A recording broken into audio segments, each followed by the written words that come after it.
Let's talk about how to deal with the child that is anxious when they arrive to your swim lessons.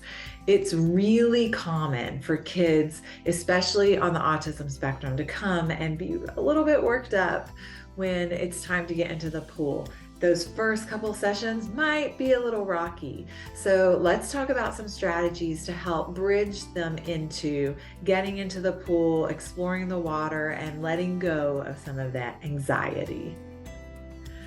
First things first, you want to respect the child's fear. Understand that this isn't a behavior that they're choosing to engage in. They are truly afraid.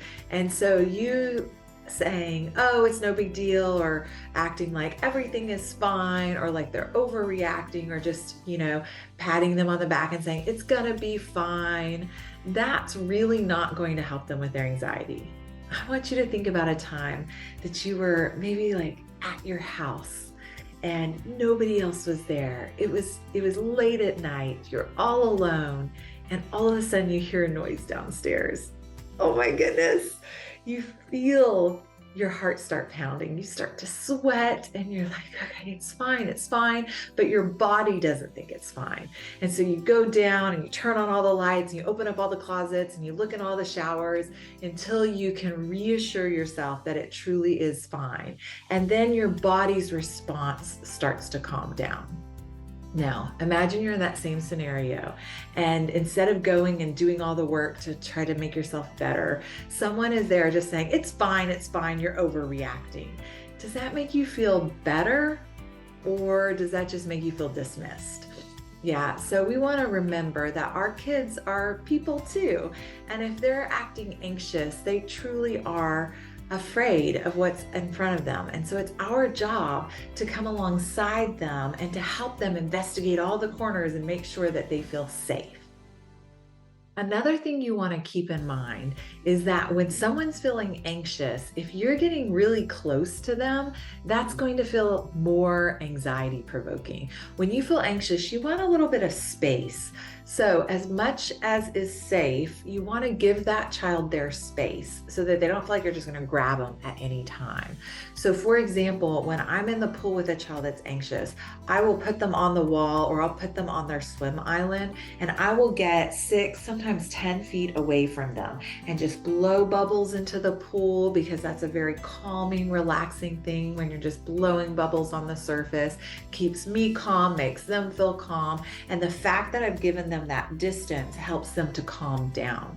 Sometimes when a child is anxious, we overwhelm them with our proximity because we're trying to like help them and grab them and do all of these things, when really just giving them a little time and space and distance is what they need. So as long as you are close enough that you can get to them safely, if they need you, if they were to let go of the side of the pool and sink, you can cover a lot of ground really quickly. So you can give them a lot of space and keep them safe. You might want to mention to the family, if that's a strategy you're going to use, I would mention it to them ahead of time so that they're not nervous, because sometimes parents see you in the pool too far away and they think, oh my gosh, my child's not safe.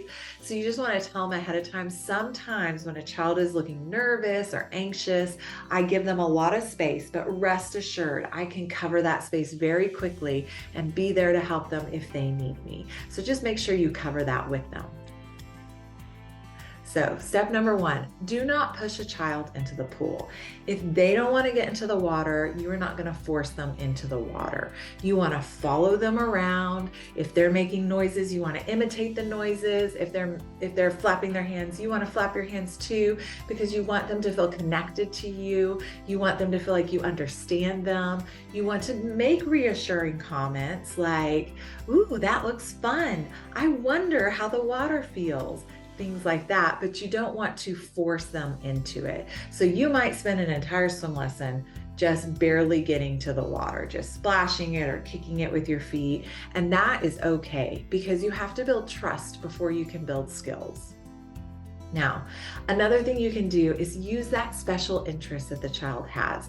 If they've brought a trinket from home, a little Thomas the Train or something they like, if you can toss that into the water, they're going to be a lot more motivated to get into the water to go after that. So use those things to help motivate them to get in. Also, keep in mind that feelings are contagious. If you're feeling anxious, that's only going to make the child feel more anxious. So, when you see a child kind of worked up, you want to make sure that you're regulating yourself. Take deep breaths, model that for the child.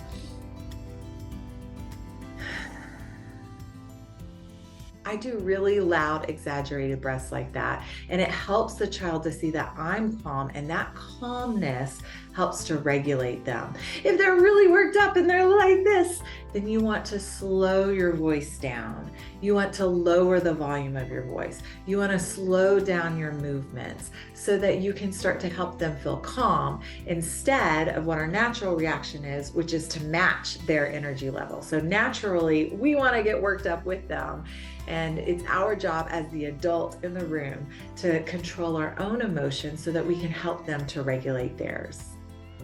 So in summary, you want to make sure that you honor the child's fears, that you're not going to force them to do anything they don't want to, but you're going to entice them into the pool using things they like. And also you're going to regulate your own emotions so you can help them regulate theirs.